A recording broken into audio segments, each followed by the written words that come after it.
What's happening, my friends? Welcome back. Welcome back. Let's quickly talk about whether or not Islam Makhachev can beat Dricus Du Plessis at middleweight. Now, Islam Makhachev has expressed interest in winning multiple belts, moving up weight classes.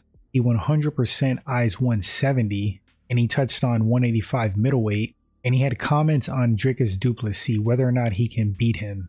He believes he matches up well with him and has the skill to beat Dricus.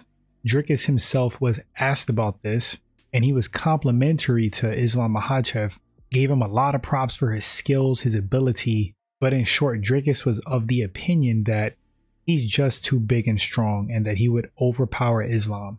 And you know what? I have to actually agree with Dricus.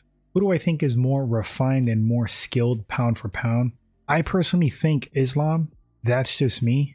If these guys were of the same size, same strength and power, I think I will lean towards Islam. And even though Islam walks around pretty heavy, I think up to 180 pounds, guys that are cutting to make middleweight weigh well over 200 pounds. Like, Dricus is a pretty solid dude.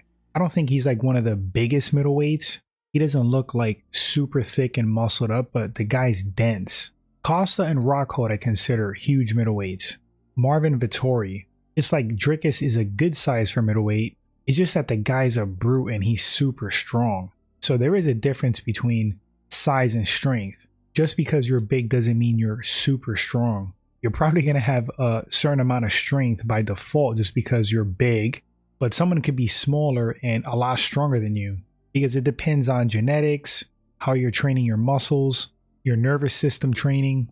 And Dricus, just the way the guy's built, part of it's his training as well, his mindset.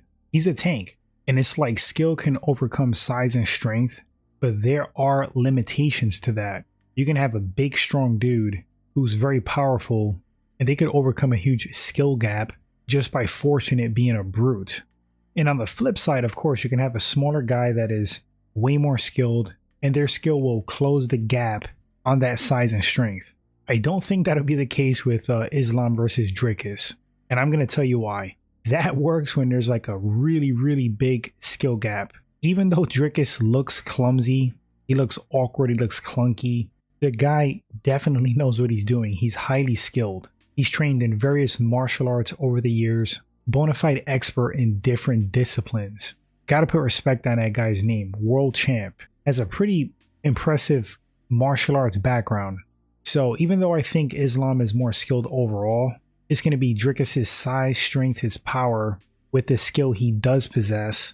And it's going to be too much for Islam. That's my opinion. If I gotta put a percentage on it, I mean, I'm not going to give Islam zero chance. That guy's good. And he's super strong, very skilled. If he were to fight Dricus at middleweight, I have to go Dricus 70-30. Barring some fluke knockout, barring Dricus just getting caught in a submission, I just see Islam having a hard time taking Dricus down, holding him down, and doing anything with him physically. The guy is a brute.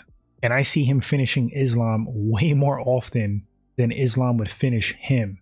But yeah, I just wanted to get on here and drop some thoughts on this fantasy fight. Do I think it'll ever happen? Unlikely. But if it does go down, my money would definitely be on Dricus Du Plessis. You guys tell me in the comment section, who do you think takes that fight at middleweight? Islam Makhachev or Dricus Du Plessis? Thanks for listening, guys, or watching. Catch you all on the next one. Appreciate all the support. Take care, my friends.